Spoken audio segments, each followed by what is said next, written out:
Okay, so it's November 9th. Welcome to Hidden Knowledge of the Modern Times. I'm your host, Samael. I'm here with Amman. Hello, people of the world. We are here today with 3 studio guests. We have, on the beanbag, Go ahead, you're fine. Steve the Human. He's a bit drunk right now. He's passed out, but that's all right. That's just normal human things. Moving on, we have Dylan, the spooky, scary skeleton man, with all of his bones. Look at them. Look at all the bones in his body. There's at least 600 of them, all splayed out. That's a lot of bones. That is a lot of bones. You feel, I feel like you must have extra bones. No, not really. It's kind of hard without a stomach. You should take a supplement. Sometimes I bathe in milk. That's good. It's all I really can do. It's quite painful, actually. It sounds excruciating. Yeah, milk is like liquid bone. So, that does sound very That's some wonderful knowledge from Joseph the Triton. How are we doing today, Joseph? Doing well. My name is Triton. It is just Triton. Your name is just Triton. My name Is is that your Triton. name? That's your name and your species? Yes. Oh, so you're just the OG. Yes. I see. It's a common name. I mean, you know, we have a lot of common names as well within our society. That don't really mean anything. No offense, Triton. None taken. But yeah, I totally understand. I get it. It's different for sea people. Yes. Well, That's racist. It's, Is it all I said was it was But do different. you think it's racist? I don't think it's racist. Then it's not racist. Wait, what planet are you from? I am from the deep. The deep. What planet are you from? He's from the ocean. That's not a different planet, Steven. I'm sorry, I thought you were from a different. I'm sorry. He's from the deep. Now that is deep sea. racist. What planet are you from? Speaking of the deep, we're here to talk about the deep state today. What a segue. Yeah, really. Good catch. Thank you. I reeled it in there. Alright, so He's from the sea. So Good thing this doesn't air at the bottom of the ocean. well, it did. It comes over the waves. It's a little distorted. Washed out, you could say. Comes over the waves. You can only imagine the audio quality. It's probably even worse than last episode. It's it's very murky. We've upgraded our audio, if you can't tell. We've definitely been trying. There's a lot of static interference when a retrograde happens, and it distorts our audio a lot. And especially with having so many different filters in the room here of energy, the audio just goes out the window. Right, plus it's poor planning. Well, no, it's all to do with magnetism. Oh, totally. Yeah, no, I'm sorry. I didn't mean to. That distorts the audio quality. Yeah. Totally. It's Sad entirely. is a topic I think for another day. Because that's cool. It's all about magnetism. That's how they work. Yes. Yeah. Are you a juggalo? It's electrical interference. Otherwise, you should know how that goes. Totally expected with a retrograde. All right. Well, the deep state. Right? Yeah, go ahead. List off our topics, or not list off, but let's go ahead and jump into one. Let's jump into one. So, someone wanted to say, what if it's a good thing, right? What if it's a good thing that there's some sort of shadow government trying to like govern our lives and protect us from some sort of like outside evil that we don't even know about? It doesn't sound reasonable, but I'm willing to entertain the idea. Right? So, like, what if there's like hostile aliens out there that we're trying to protect ourselves from? Right, the aliens are very aggressive. But to me, see, that doesn't make a lot of sense, because how would the aliens even get together enough to produce an interstellar sort of very stealthy government which then monitors us, but they're aggressive and their intention is just to destroy us? To me, like, the They prerequisite... would just show up, right? And then we'd be dominated and it would be over with. Yes, but if that were the case, then a deep state isn't really going to do much for us, in my opinion, besides just hide us from the, upcoming truth that we're going to be destroyed. Right, like what if they're trying to come up with a plan in the background? Like there's this terrifying truth out there. Like let's say that aliens are supposed to show up in like 2042 because we can tell that they're going to show up at some point, but we don't have the ability to stop them yet. To me, it sounds like a very poor plan. Let's not tell anybody until we come up with a plan, and if we don't come up with a plan, we'll just not address it. And Right, all but die. there's the logic that like we'd be fucked either way, right? So like we just get as many people as need to know on the need to know basis. Kind of like a lot of things that happen within the government. I don't think the deep state is good. It's obviously not a good I think thing. that No matter what in it is, the it's probably not a good institution, thing. in the institution But that we're needs trying to to be entertain the thought. transparent and open and honest, I think a deep state is inherently a flawed and opportunistically evil idea. I completely disagree. Why? Because the deep state is not necessarily a Of course, self-organized system. The deep state could be a system that we just don't understand. Mm-hmm. We see it as evil, and we see it because we don't understand it. So it's the unknown, but it's organized according to itself. Yes, but isn't that intrinsically evil in the intention of the government to be a servant of the taxpayer and the citizens that live in it? Maybe from the perspective of taxpayers. Yeah, but isn't that the only thing that matters? Well, okay, so going to like 1984 kind of thoughts, like what if you have nothing to hide, then why hide it? You know, the government definitely has something to hide, and so do we. Like all of us, we want our privacy. So wouldn't the government as well? It doesn't have a right to privacy. It's an institution that is supported by us. I don't think there shouldn't be any understanding that the government is its own entity and it has its own rights to exist beyond the will of the people. I mean, to if exist. corporations are people, then the government could be a person. Sure, but I mean, I don't think that's a healthy idea to say, well, the government is what it is and it's always going to be there, so we just need to do whatever it wants. Oh, To well, me, yeah, no, obviously. That's moving to the end of the polarity of the government as a person. It has a right to exist. Then I have a question for you. Let's Yeah. say, for example, you're having a discussion with someone, but the discussion that you're having between the two of you is based off of 15 years of knowledge. Mm-hmm. And it's not something that can be delivered to a wide audience. How do you ensure transparency when your audience doesn't understand? What do you mean? How much time do I have to spend in order to try and translate or change or make accessible information so that it appears that I'm being transparent? When in fact, I'm being transparent. It's just that They don't understand they that don't you're being understand that I'm transparent. being transparent. Right, yeah.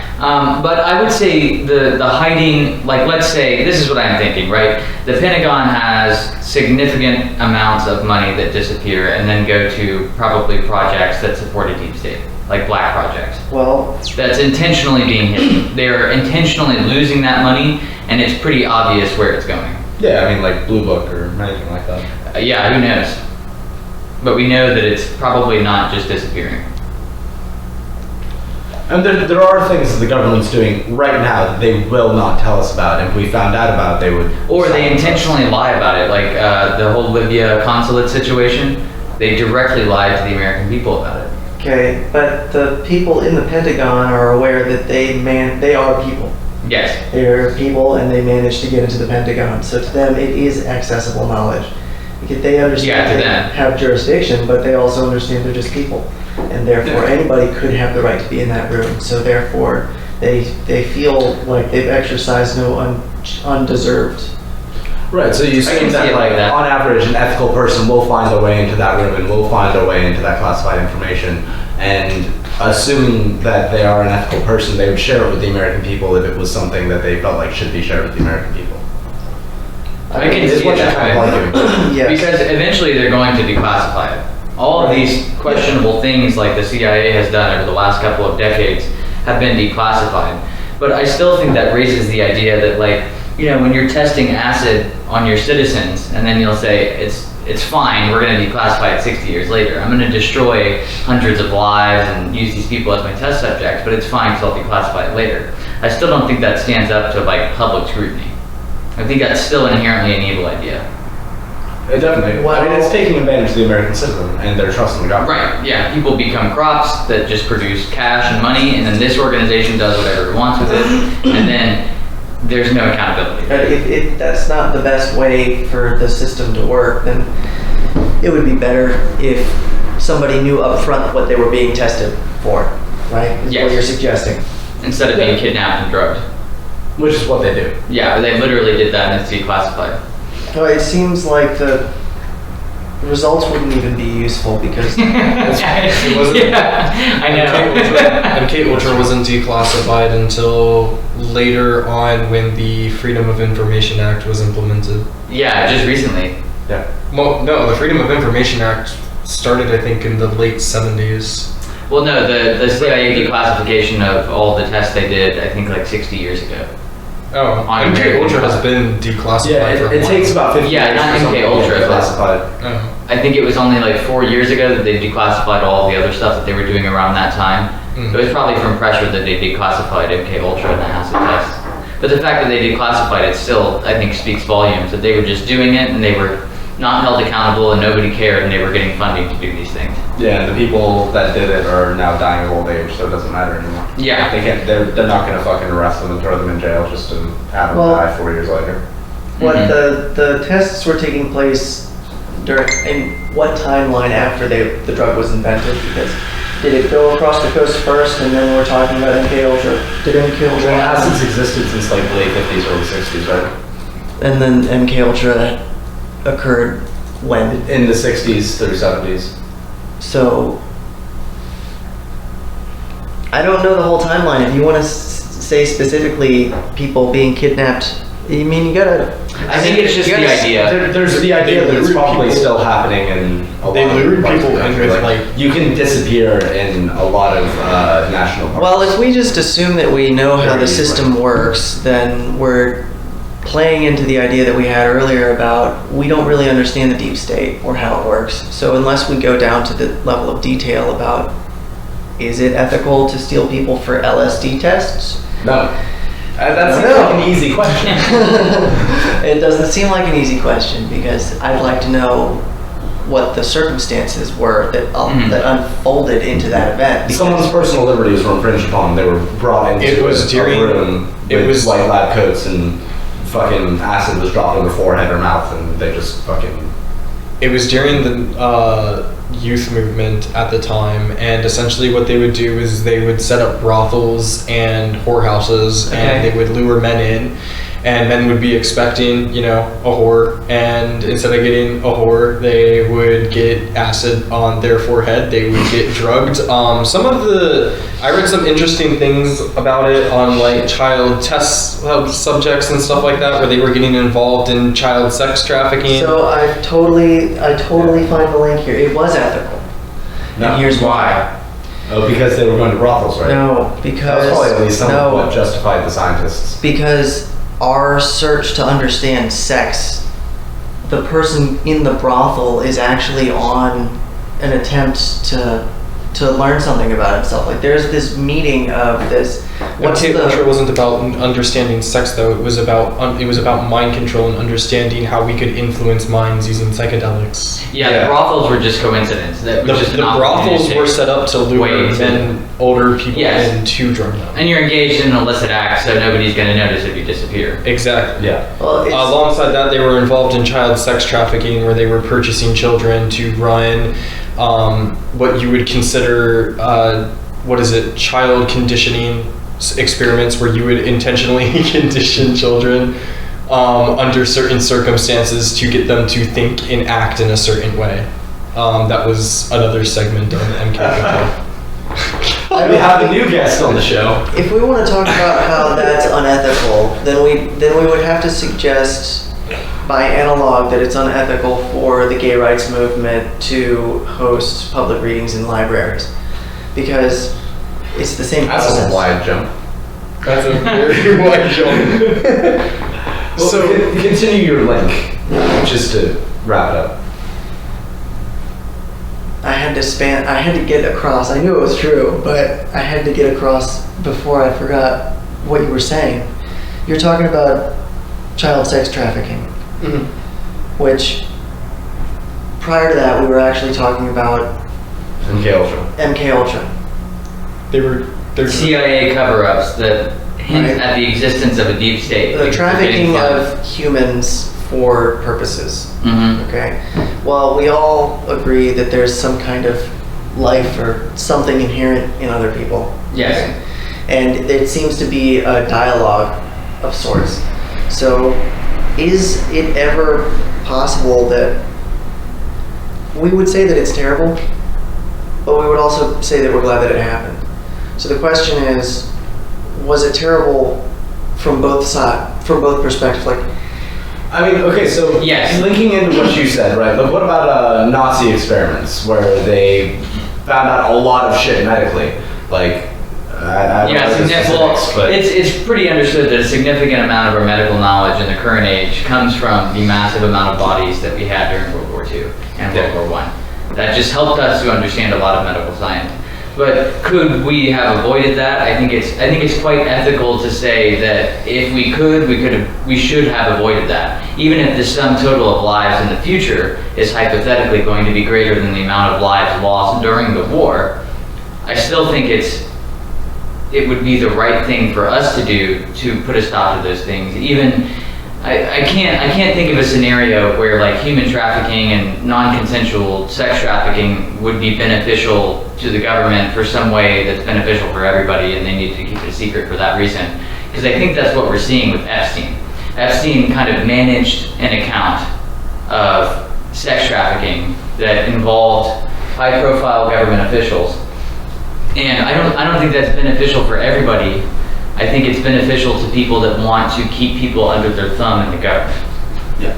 And I think that is what's important to them, and that's why they do stuff like that. And I think if you look at, for most of it wasn't even about fucking kids, it was about the power. I think this is the most, if it quacks like a duck and walks like a duck, it's probably a duck. But anyways, when you have a bunch of high-profile figures that would come to Epstein's Island or other gatherings that was an account managed by Epstein, I think you would then end up with some sort of evidence that this person is engaged in, this terrible, morally not good act. And what you could do with that information is then make them do whatever you want. If they wanted to vote against a bill, then you would say, well, you don't want that information to come out, do you? Because we have it. I think that's the point of the whole Epstein racket, is consolidation of power. Yeah. And I think that they will move whatever compass they need to move to be able to call it approachable, acceptable, or misconstrued, or a conspiracy. But I think at the end of the day, it's a morally bankrupt operation that's funded by power. And I think that people are corrupted by power, and this is one of the most powerful institutions in the world. And so there's corruption all through it. And now we're seeing the cracks, and we're peering into the cracks and seeing what's at the bottom of them, but we don't understand what caused all of the fissures. So I think those early CIA tests are just a symptom of the sort of culture that this deep state, or whatever you want to call it, hidden operations, we're incurring. And now the end result of it is probably something like Epstein, where they have all the different people that come into Congress and Senate under their thumb. And within this, I guess you could call it an oligarchy, or a It's corrupt still hard oligarchy. because most of those pictures haven't gone out. Most of the people that were involved still are unnamed. Because Yeah, they still have all those people under their thumb. They're going to release them in order to, you said that power corrupts. You think that power corrupts people? I don't think that power corrupts people. I think that power is something like gambling. You can go and gamble and not go excessive with it, but a lot of people will go excessive with it. Any kind of enjoyable activity can become an Yeah, and especially power. Power becomes something which you can construe a lot of different things on top of, and then it becomes very beneficial for you to be able to stay in power or control things. It's fun to have power, right? It's fun to drink, it's fun to gamble. But if you do it too much and you just, start to get way too deep into it and you start, borrowing money or taking pictures of other politicians' fucking kids, then you get way too deep into it. You start... Well, it's all about control. They feel like they're not accountable to anybody, and so they can institute whatever methods of control, and who's going to hold them accountable? The legal system can't work it out because there's no evidence, or it's too well hidden by the government and supported by the government. Right.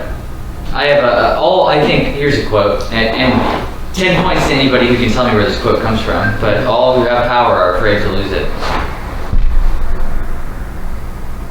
Probably some sort of early American founding. No, it's Darth Sidious. It's Arsidious, that's hilarious. Power corrupts and absolute power corrupts absolutely. Even the Jedi. Steven, what do you think about all this? Look, man, as a mortal, I probably shouldn't even think about it because I don't want to go missing. There's a lot of things we don't know. Why don't you sit up and tell us a little bit about your opinion about it? So comfy. Well, my opinion about it is I have to get uncomfortable to tell you my opinion about it. Well, I think we all do. I think this is all making us a little uncomfortable. It is, yeah, especially for me, like the mortal here. You look like the Joker. The bad Joker, not the good one. Bad Joker. Oh, Suicide Squad? Yeah. A little bit, actually, yeah.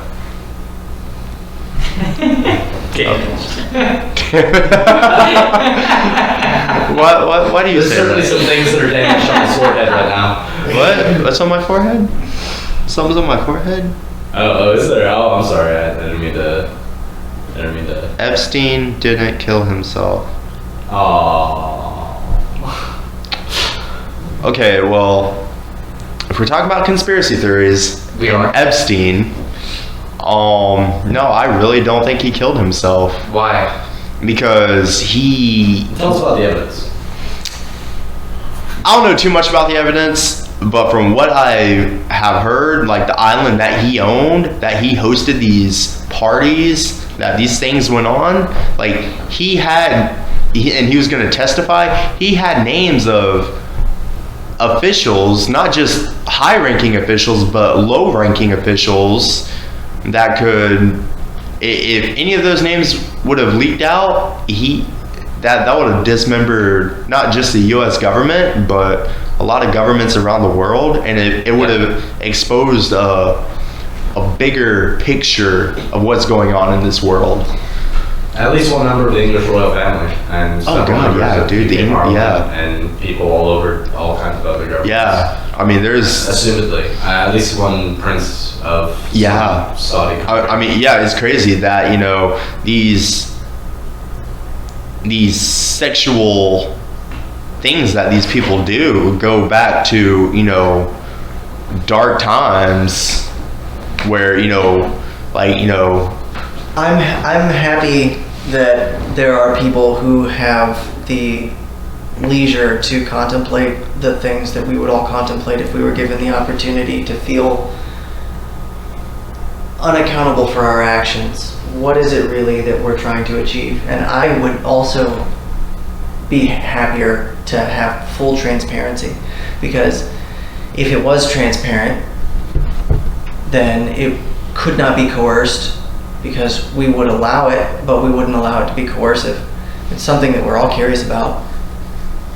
Yeah, I agree. I think the transparency is beneficial because we can see what's going on, and if it's justifiable, then it's justifiable. But if we not, see what's going on, they can't control The most us. transparency we ever get is from whistleblowers and people that leak papers.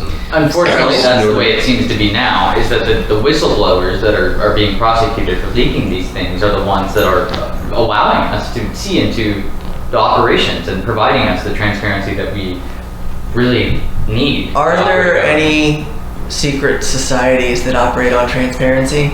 Are there any that influence a part of the government? I mean, the Freemasons. I recently found out an interesting fact. What You did know, you the Freemasons have a brick in every single government building They do. in Florida. There's a single brick, and it tells you like what lodge laid it and everything. Every single government building in the state of Florida has a brick laid by the Freemasons, even if it's entirely like solid concrete or. Well, I'll tell you why that is. Would you like to know why? Why? Because there's somebody that's involved with the Freemason Society that's building the building, and so they chip in their initials or whatever they want to put and the square and compass, and they put it in that building to signify that Freemasons also made this building.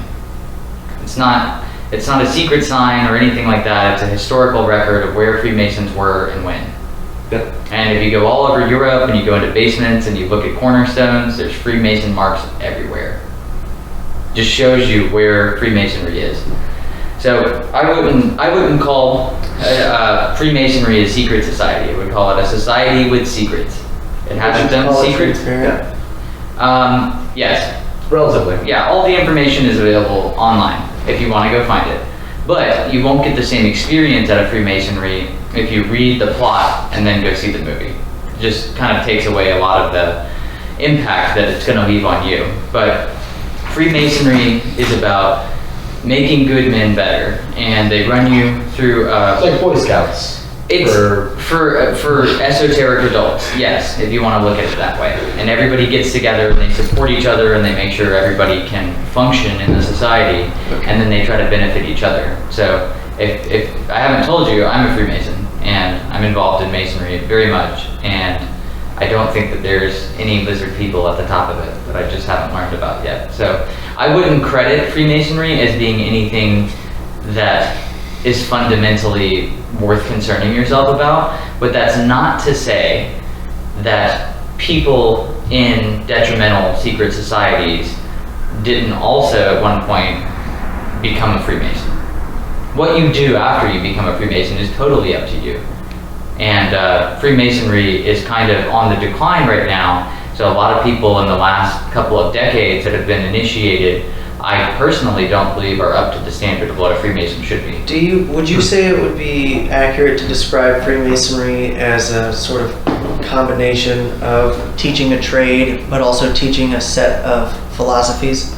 I wouldn't say it teaches you a trade. I would say what it teaches you is how to operate a lodge of people that all fundamentally agree with the philosophy. But it's primarily philosophical. But I wouldn't say there's no trade involved. It gives itself the allegory of a trade. And it was not actually related to the trade of Masonry?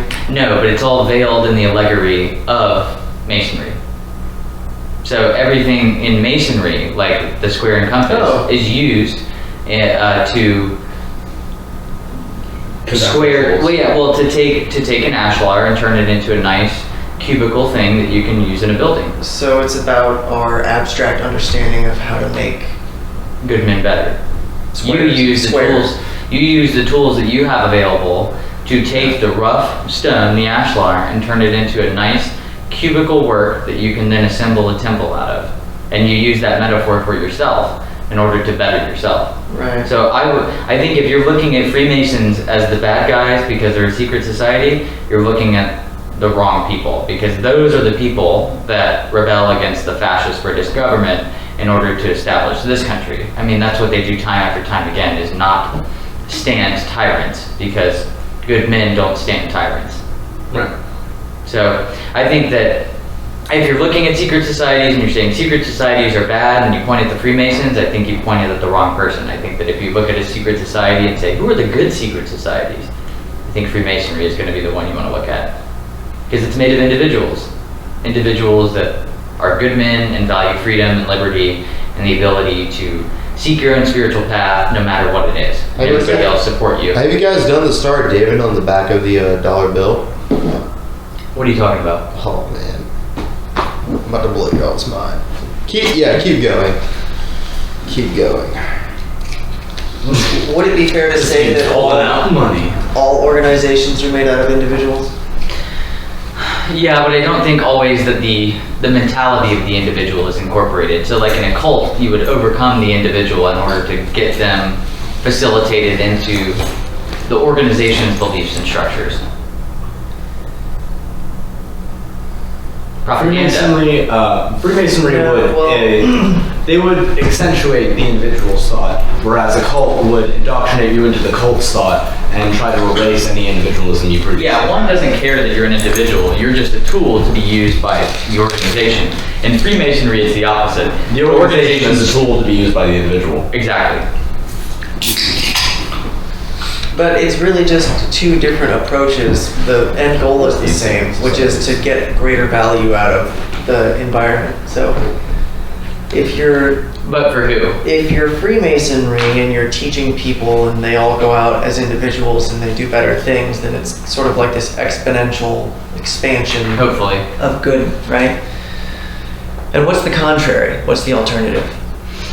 I don't know. You could identify. I guess that if you indoctrinated so many people into an organization that they thought were good, and then you warped their ideals of good to go out and do evil in the world, and they think they were doing good. Okay, that makes sense. So, but you don't know whether something's good or evil. It proves itself, usually. Yes. Okay.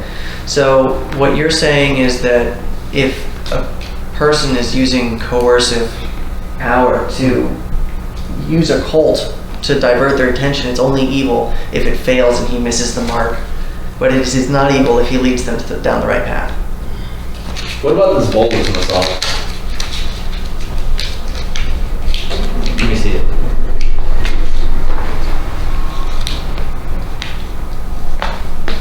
What about this bowl is Masonic? It says something about how this porcelain bowl from 1790. It sure does. It definitely is Masonic. I mean, I see the star in the middle. Yeah, it's not a star. It's a G, and the light is radiating around the G. Cool. So if you draw the Star of David on the back of that, it connects the letters. Go hold it up to the camera. Well, I have to pee. Here you go. Alright. I'll hold it up to you. Yeah. Okay, this is Stephen's contribution. The only contribution tonight. Stay woke, fam. So you're saying if you put a triangle on another triangle, you get the Star of David? Right. But That's crazy. no, I'm not saying that. It's definitely not what I was saying. So the corners Uh-huh. put together, well, not put together, but it gives you the letters that spell out Mason. How does that work? Seeing there's a sigil in there. Yeah. I don't doesn't see where it surprise says me at all. Mason. No, it just connect. It doesn't connect, but it points to the letters that can spell out Mason. I see, yes, you're right. That would be remarkably coincidental. That is actually pretty cool. Here, I'll show you There guys. are letters around the circumference of the circle and pointing to the Yes. star pointing to Mason. You got it. Look, it's, an anagram of Mason at the six-sided star. But the six-sided star isn't typically a symbol of Masonry. No. That is good. Yeah, it just they point to the letters that spell out Mason. Right, yes, The Mason. Order Novae Templi. That's a whole thing. Fucking Borgon energy and the Nazis. Jeez. You know anything There's a about lot of good stuff in that magazine. It's not even telling me about that. I just already know about. Do you know anything about that? What? Yeah, that would be a big coincidence. The reason why the That's a Nazis massive went to Antarctica is because they thought that it was full of Borgon energy. Yeah, it's crazy. Which is how like they it's in feel Latin, like. but the corners point to letters that spell out Mason. Like That's the whole thing. Go ahead. Oh, but yeah, the Nazis went to Antarctica because they thought it was full of Borgon energy and they could like tap into they thought that there was something hiding in Antarctica that six-sided was star full of on top of the sea. aliens or reptilians or something. They were digging underneath the ice. And, Yeah, they did have a significant amount of occult operations. oh Was it there? The Nazis were wizards, man. That's the grand sum of what I just I wouldn't say said. they were wizards. I think they were just trying to get a leg up, and they were desperate. It's just a fun way to say it. Do they? Yeah. Do you think they got information from higher beings like aliens? No, I don't. No. I think that they were obsessed with occult knowledge because they thought it would give them a leg up, and I think that was the only motivation for Do you it. think? Well, they clearly had a leg up. Do you think that it succeeded in giving them a leg up using occult knowledge? Well, they lost, didn't they? But they're like 20 years ahead of everyone. Oh, well, yeah. I mean, Werner von Braun, the father of NASA, was an SS officer. Yeah, that's Blue Book. Yeah. That was when we took in a whole bunch of Nazi scientists into America. It was Yeah. like, hey, we're about to fucking kill all of you. But, so, I mean- you're either going to be a political prisoner or you're going to work for us. They should have won. Technologically, they should have won. They were 20 years ahead. They had jet engines. They had technology we didn't even think of until like the 60s. You know how the core philosophies of alchemy is to And they like came up with the fucking bomb.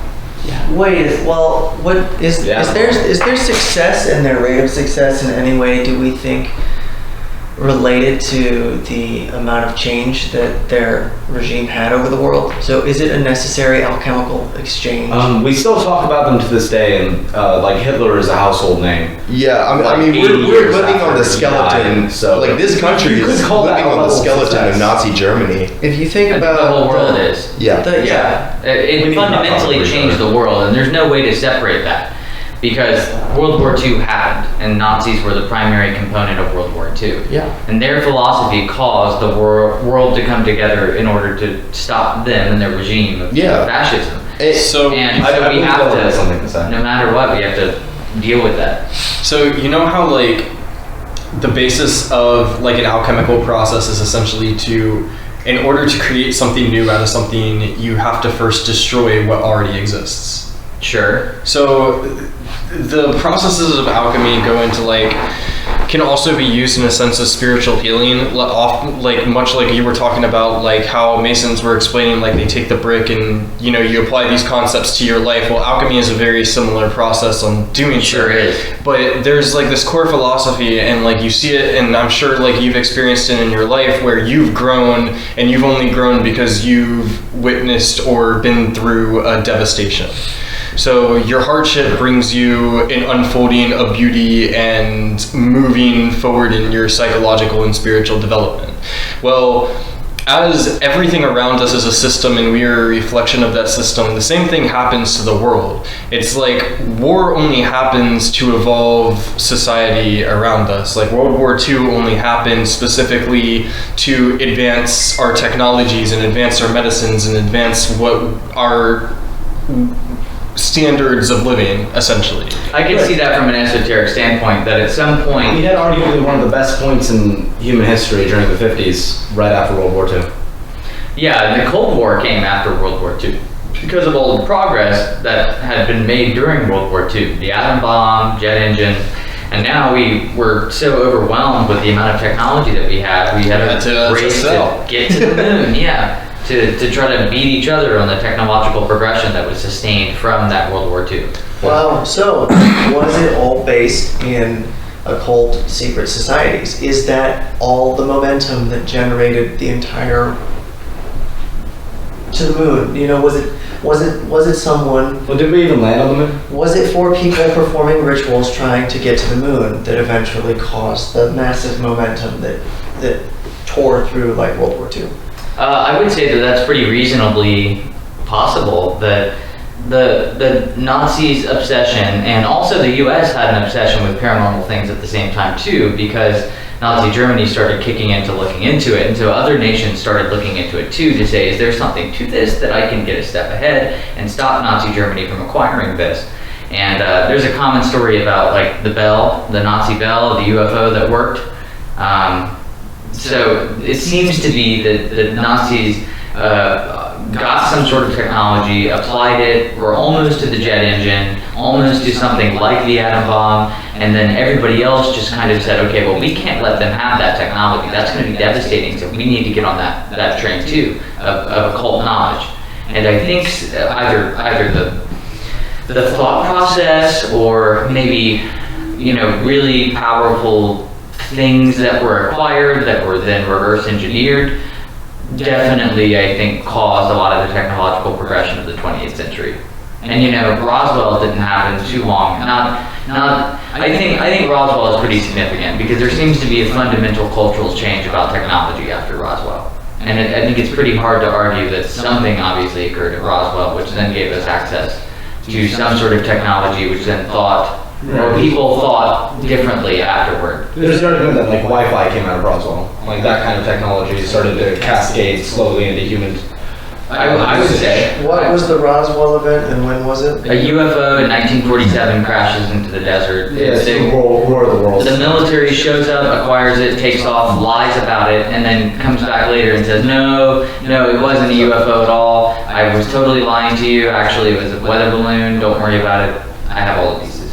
It was not a UFO. There are several accounts that say it was actually some sort of like ship or some sort of like, it could have just been a weird plane. The farmer, ultimately, and the corpses could have been like mangled from the crash of going like fucking 7 Gs and unprotected. The farmer on the scene that lived on the farm, worked on the farm his whole life, went out there, saw a UFO, and he's still alive.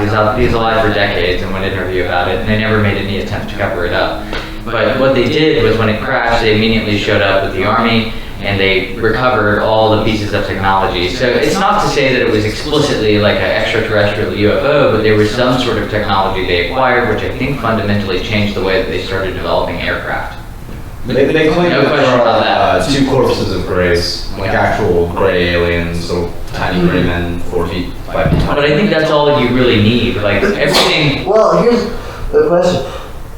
It's like, Is somebody trying so hard to improve the progress of aircraft that they manifest into existence this answer from a random place out in the universe? Do you understand, like... Yes. Yeah, so some sort of escort process, like literally just took an alien spacecraft that was going like light years of speed at a time, like a second, a millisecond from some sort of technology, and then just caused it to randomly hit the Earth. Because we can assume that they can travel in such a way that... Or exponentially. The random possibility is that there's a chance that they could just show up, right? Because there's a statistical chance of anything. So if they're that advanced, then they would have that capability. So... And they could have also been intentionally here because of the atom bomb. I don't think... There is a theory that aliens showed up to Earth because of the atom bomb. Oh, I believe that. I think that there's no way that the aliens wouldn't take a vested interest in atom bombs. I think that marks the beginning of the time that you need to monitor them closely, decide if you need to destroy them, let them go, or let them destroy themselves and then intervene again. You don't think aliens would have already discovered atom bombs? No, they did, but it's what we're gonna do with it. Yeah, it's like that point of monitoring where like, oh shit, they hit the point where it's the point of no return, where they either do it right or they fuck it up. Yeah, they can either destroy themselves, or if I show up with a mothership and they act rationally, they can just shoot a bomb and destroy the entire mothership. The destructive capabilities of the human being at that point is insane. And that is a dangerous thing to any intergalactic civilization. Yeah. So I think at that point, then they would want to take a vested interest in monitoring humankind, not intervening, but seeing how they're going to naturally develop. If they destroy themselves, no big deal, not a problem. So you think our planet is somewhere on a radar?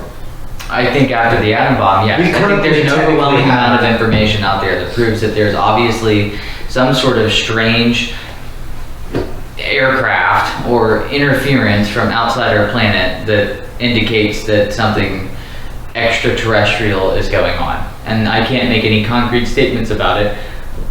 Grays seem to be reasonable, but I wouldn't peg it as being evidential. But I would say there's enough circumstantial evidence to say that there's definitely a phenomenon occurring. Right, they could be like future humans. So, well, let me say this too. We talked about this a lot in episode. Holy crap! Well, let me say That's this. crazy you say that. Hold on, let me say something. We already talked about this a lot in episode 1. The military-industrial We should complex, wrap up the alien thing a little bit. using Get back to the state. stolen alien technology in suits that look like grays, testing on people, would be a totally realistic possibility of alien abduction phenomenon. Oh, just like X-Files. I mean, that's totally reasonable to me. Humans have advanced aircraft, they abduct people, they perform experiments on them, and they put them back in their homes using advanced technology. Yes. That would be totally reasonable. Absolutely. Makes sense. 100%. Why would they be gray? Or is there this... So Well, is it us? Drugged, it may appear to be something different. Our recollection is not the same. Yeah, We don't know what or technology greens. they're using. Sometimes a little green men, but it's usually grays. I'm sure with a certain magnetic resonance, you could totally disable the human brain. And also, maybe they're not even gray. Maybe to them, there's some color that we can't even see. I don't think the color is so important as the mental disturbance which occurs by method of What abduction. color they are. Or even the form. I think people are hallucinating the form that they're seeing if they're under the spell of whatever, I don't know. Right, so like, let's say that you are cognizant in the like moment before you get abducted that you're probably getting abducted, like, oh shit. Right. And then you wake up and you're now conscious in that abduction scenario, so your brain just is so fucking... Your reality's been broken, and now you're just seeing whatever your brain can even begin to... Right, you're in a dream state. And so you just throw grays in there because that's your cultural understanding of what aliens are. Not only that, but grays are remarkably reminiscent of human beings. I mean, they have large eyes that you focus on. Like, yes, you have a facial structure, they're humanoid in nature. There's no reason why aliens would need to look almost exactly like us with the same proportions. Unless they're future humans. I don't think that's Which got a Steve thing. very excited. There's ideas about how like the way the human form is to have its kind of, like, there's a relationship between our form being bipedal, having fingers, stuff like I know that, what you're talking about. direct Convergent relations to our evolution. intelligence. So there is a likelihood that aliens could look like us. I don't think that's possible unless we have an example to look at. Because for now, we only have literally one example. Yeah, that's true. So I think that definitely could be possible, that intelligent species inherently take a humanoid shape, but I don't think we can say that for certain until we have a point of comparison. What if this intelligence that we're talking about, like, just developed on a gas planet, right? So, like, they're just used to floating around in some hot, dense gas, and they are also some gaseous form with a different density, so they keep their form. And they're just floating around as, like, a little fucking gas fart, just saying goodbye to the moon. Quoting an episode of Rick and Morty here. Sounds like Futurama too. It sounds like any kind of Intelligent shade of the color blue. Yeah, or the color out of space. It's like Lovecraft. Yeah, they could have tentacles. Tentacles are totally viable. No, Lovecraft has a story that has nothing to do with tentacles called The Color Out of Space. Oh, I know. They're making it into a production here shortly. No, yeah? That's Yeah, cool. Should check that out. yeah, definitely. I think Tentacles there's seem another- to be a preferred form of aliens. No, there's actually a couple Easy. of Color Out of Space movies, really little short films. Yeah, there's a couple of them. But anyways, back to, I guess, deep state. So the human race is it's not going to have different motives for itself than the alien race is going to have for the human race. If we're being observed, they really just want what's best for us. I think the race agree. as a whole also wants what's best for itself, so somehow the humans and the aliens are always on the same side. Kind of like Vulcans. I think the humans and the aliens are on the same side, but there are individuals who have manipulated maybe human society into thinking otherwise. You know that article, like, that about the asteroid or whatever that someone shared in the... Yes. Okay. Yeah. So, like, the world's gonna end, guys. if this is actually an emergency broadcast this time. so, like, well, first of all, I read, like, their thing, like, the next day they made a post saying that it was just going to be a close encounter on that asteroid, but, like, let's assume that an asteroid was going to head towards Earth, and there were aliens that were looking out for our best interest. Do you think they would just destroy the asteroid? Like, do you think we'd even really have a threat? I think they would be able to say, yeah, it's definitely not going to hit them. They just think it's going to come close. Yep. I don't think there's any possibility this asteroid's actually going to hit. No, I'm just saying. Yeah, it's so say it astronomically does, unlikely. and say there were like aliens out there. If you thought they were looking out for our best interest, do you think aliens would help us by destroying the asteroid? They would Yeah, move probably. the asteroid without us noticing that Yes. they did it. They would just go out to the edge of the solar system before it hits the solar system, or on Well its before it trajectory even- out, or Do you whatever. think they do that? Yeah. You think They would that's- just like They would just micro-adjust it so that it just wouldn't miss the Earth. If instead they of, like- have hyperspace capability, They would they just have stop it, 'cause predictive that's too technology obvious. which tells them where something's going to be in the scope of the universe. which is strange. What if? Otherwise, you couldn't navigate hyperspace. Here's an You alien. have to know where things are going to be. Here's an alien. theory. Everything has to sign up.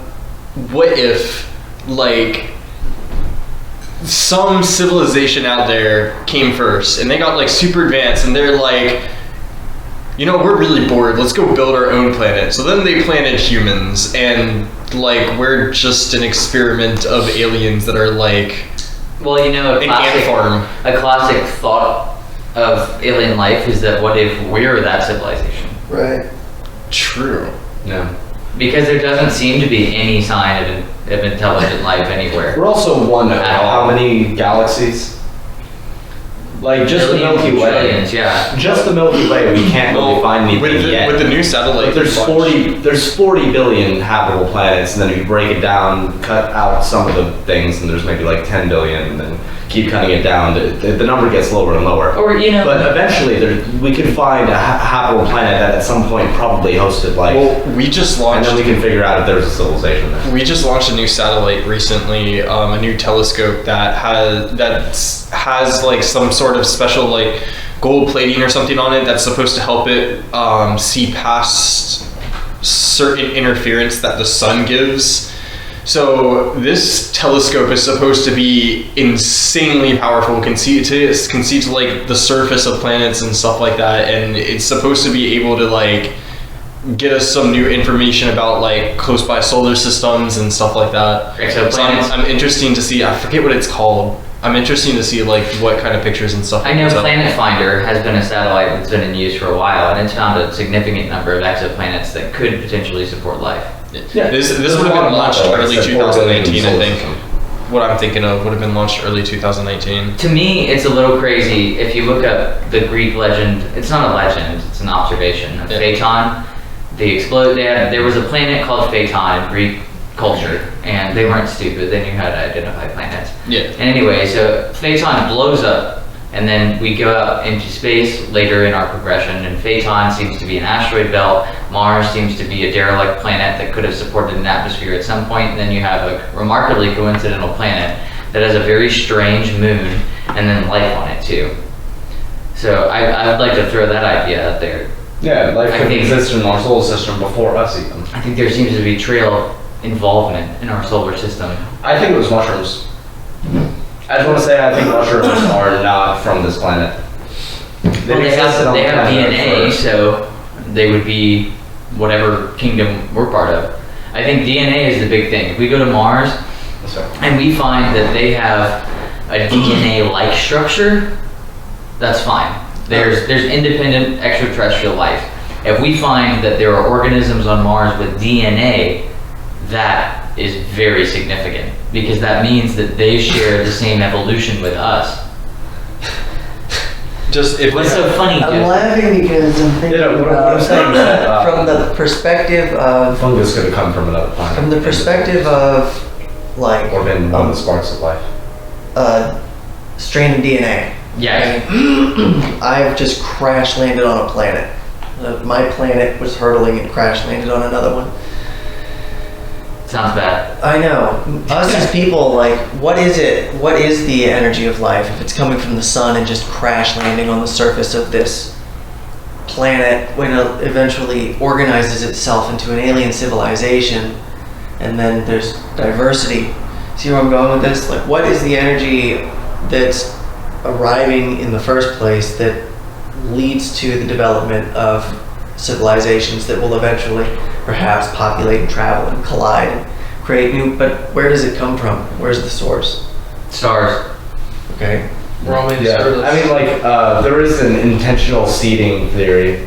So, like, there was some intelligent civilization a long time ago that just realized that it couldn't fucking do anything anymore. Like, it wanted to build its, like, plant, like, world eggs, basically, where you just put a little bit of life in the oceans of habitable planets, and you just pop up there, you drop a couple of cells, and then you leave. And then Right. that just is the minor catalyst. Like, have you ever read, what's the name of that fucking Vonnegut book? Do you know what I'm talking about? Cat's Cradle?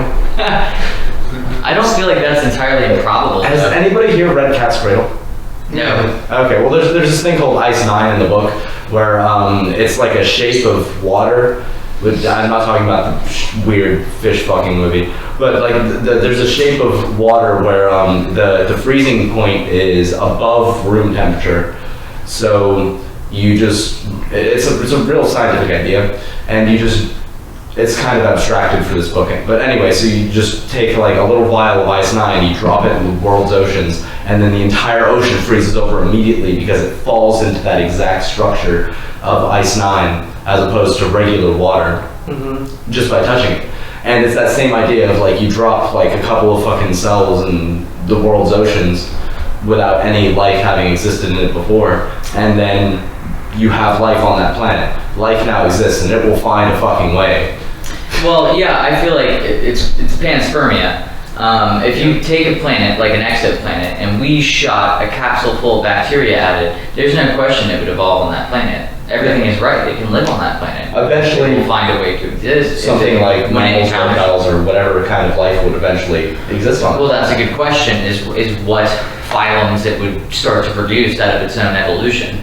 And that to me is one of the most interesting questions of my life is, you know, if we go out there and find alien planets, are the kingdoms, are the phylums, are the species going to be similar to ours? And if they are, that is remarkably just amazing. Yeah, I you know? think they would be, to be honest. I think that they would fall into some of the similar categories. Right. Within the same galaxy, it seems pretty likely. I don't think it matters. I think it's universal. Nervous Right, systems. but I mean, the galaxies are so far apart, right? So it would be really hard for like some form of But it may information be. to go from one galaxy to another. But it could also be something inherent to the way the universe works. I think that's the case. About to go. I think that, you know, of course, no matter what, you're going to end up needing energy to survive. So, of course, now you have a digestion system. Although I don't think we would have like mitochondrial cells or anything like on if it was independently developed. Like we just had life on our planet and then another planet had developed life in its own way on its own planet. Then I don't think we would have like even slightly similar structures. We would have information storing kind of like the same way we have DNA, but it would be done differently. We would have That's what I think is energy important. creation, but I think- breaking down of like outside material, and that would all happen, but it would happen a different way. I think the most important thing that we Similarly. have tangibly in front of us is finding life forms on Mars. I think that there are life forms on Mars. It seems pretty unreasonable to think that there wouldn't be. And once we find them, what sort of encoding are they going to have? Are they going to have DNA? Or are they going to have their own unique independent structure? Why do you think there would be life on Mars? Because it clearly had a sustainable environment in the past. Its degradation now is from a point of which it had a habitable ecosystem. It had water, it had the correct temperature range, it had everything that it needed to support life for millions, probably hundreds of millions of years. And I think that it's pretty obvious that life would have occurred there too. I don't think that Although, life is such how long a is it- random occurrence within the universe. I mean, hundreds of millions of years is that's just a number you made up, right? Yes, it is. It's Okay. probably longer than that. I don't know. I could look at Because the it takes habitability of billions Mars. of years to reach intelligent life. What if Well, I'm not saying intelligent life. I'm just talking about self-replicating organisms. what if the Yeah. habitable band extends? There's probably bacteria so it on was Mars right now. and Hold on. so what if the habitable band around a sun just extends across all the planets? So Oh yeah, as the sun grows in size, the habitable range changes. well, there you go. So then Mars had it before us. Now we have it. And then when we don't have it anymore, who's after us? Venus. I think Venus is Gassy. too close though. I think with Venus you don't have the right conditions. It's going to be too hot no matter what. It's too close to the sun. But for Earth and Mars and allegedly Phaeton would have been too cold wherever it was, which is weird. But Mars itself is on the edge of the habitable zone. So whatever happened to Mars, its planetary composition changed to no longer support the same insulation of heat. So the habitable zone hasn't changed in the time that Mars has no longer been habitable. No, it's Mars's fault, not the sun's. Okay. So the band was the same when it had life and as it does not have life now. Yes. Yeah, the band hasn't changed. And the band is a huge terrain anyway. Mars isn't going to fluctuate that much. Whatever problem happened with Mars. Mars was habitable for a long time, and then suddenly something happened to where its atmosphere dissolved a little bit more than it should have, and now it's in a situation where it drops by hundreds of degrees at night, and it jumps up to livable temperatures for us in the daytime. But that's the problem, is when night comes around and there's no heating by the sun, it drops to freezing and sub-zero temperatures, and so it makes it really hard to sustain any sort of real life on Mars. But it's the atmospheric composition. Mars is perfectly terraformable. Like you could terraform Mars, no problem. And that probably is going to be great for us as a species, because if we leave and we have a planet that's perfectly suitable for terraforming, that helps us to take a couple of steps up Right. to then terraform more complex planets for us to live on. So it's a great opportunity for us. But I think if you reverse engineer that, I think it says that there was life on Mars. And there's probably at that point a high chance that we are a panspermia planet from Mars, Right. and that Mars is now just derelict. No, it's actually extremely obvious that something very large crashed into the Earth and caused the moon to happen. Yeah, or the Like, Yucatan Peninsula or something like that. yeah. Well, I mean, no, that was. I don't think the moon. The more we That was look the at one that moon- just crashed in and killed the dinosaurs, right? The Yucatan. Yeah, the Yucatan. I don't No, know. no, The moon is a good question too, though. That was because- a long time ago, like during the early days of the Earth, the formation. It crashed into the Allegedly, planet. yes. The planet reformed, and the moon formed as like what was originally a band of asteroids back into it. Well, that's a theory. It's not really. It's pretty evident. I don't think that's evident at all. I think that the Earth and How else did the moon moon are similar in composition, but I think the structure of the moon, the more we find out about it, the more it doesn't make any sense in that theory. And that's a great theory, but I feel like the structure of the moon, like the moon doesn't have a core. The moon is all dry, and it doesn't have a moving core, and the core doesn't make any sense. Because the core is like, it's on the bottom of the moon, but not in alignment to the Earth's gravity. So you would expect that like if the core wasn't moving at all, which is not the case because it obviously spun into a dwarf planet, right? So now you have to have a core because it's spinning in order to create a... Well, that's why it doesn't align to Earth's gravity. But think about like... No, think about it. The moon is spinning enough to create a dwarf planet, and then its core should still be active within it. So you end up with a core. Well, it's not a moon is very different from a planet because a planet Yes, is you're like, right. A moon should be an asteroid. If I take it's not circular and it's not a dwarf planet. Dwarf planet moons are really rare.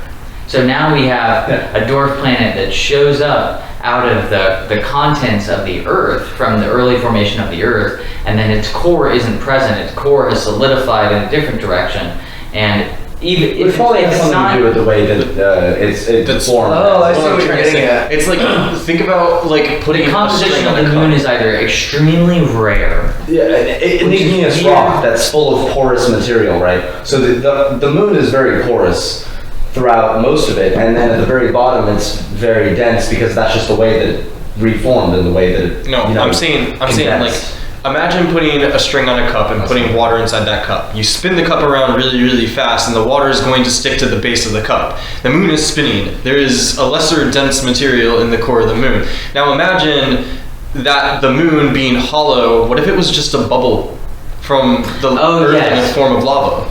Yeah, you know what? That's an interesting idea. I'm not sure if it's Like if it's igneous rock, like I was saying. physically possible, but I would imagine that we would end up, if it was natural, if the moon was natural, that we would end up in a situation like that, where the moon is produced by some strange Oh, so we're supposed to be talking about the mechanism, deep state, which is yeah. really rare. Yeah, we're almost done now. And we're not the only planet with So do moons. you We think just that have a there's different- reptilians hiding inside the hollow moon? Well, actually, we don't know what other planets' moons are like. We haven't been to other planets' moons. We can analyze Most of them are very easily. asteroids. There's a couple of dwarf planet style moons out there, especially on Jupiter and the gas giants, because they have dozens and dozens of moon. No. But I think the chance that we would have a dwarf planet moon like this is extremely slim to none. And it's really odd. But you know, that being said, that may be one of the precursors for why life exists on this planet in the stability that it does, is because we have a moon of that content and that grade supporting our gravitational orbit, and that influences the expectations of the Earth to be able to support life and variety. Yeah, plus the movements of the ocean and the movements of like Exactly. the actual gravitational pull of the moon helps So- move material around the planet, so it helped the reactions that needed to happen. Yeah, Not that's to say- one of the theories. Not to suggest that the moon was actually But we really need to go projectile. back to the deep state. We've gone way too far off topic. We're done now. We're over an hour. We're over an hour? Yeah. Shit. Are the reptilians inside the moon? I don't know. What were you gonna say, Joseph?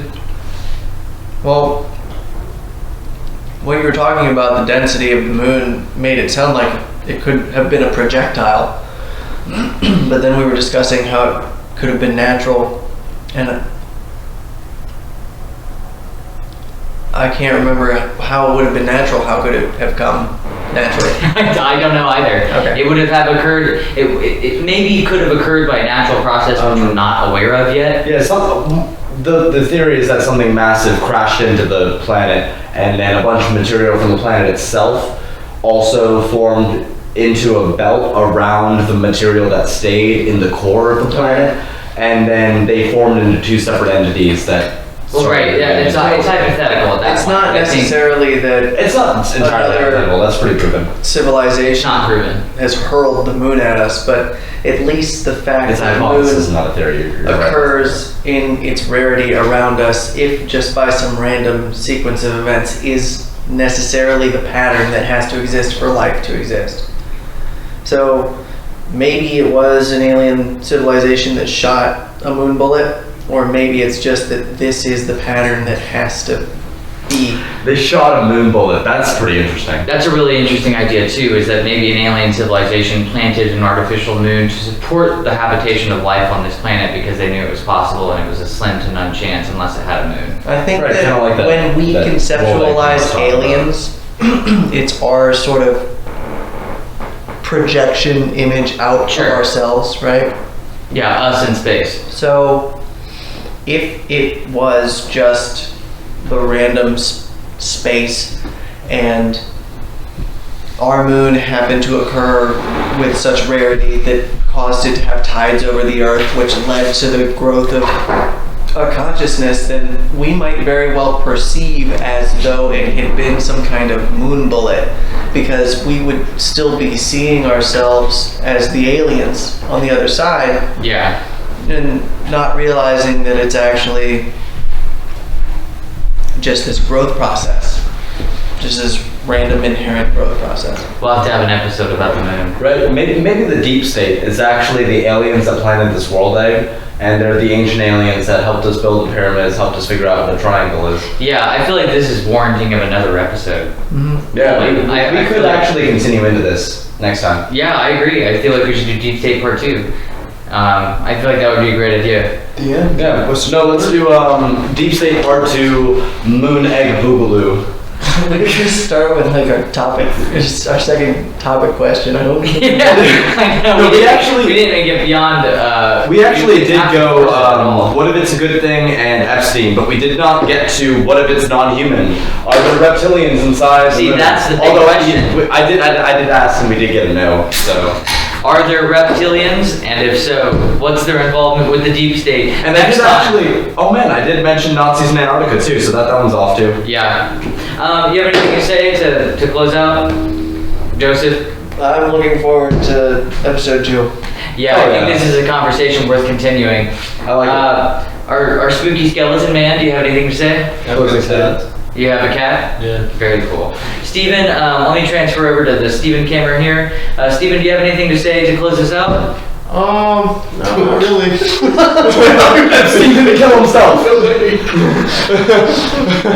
So, wave to everybody. Say goodbye, I was Steven. so surprised. Good night. This is All the right. human cam. This has been Hidden Knowledge of the Modern Times for expecting that. November 9th. So we will see you next time for Deep State Part 2. Wave us off, Steven. Wave. Wave. There you go. Very good. Good night. Have a beautiful time.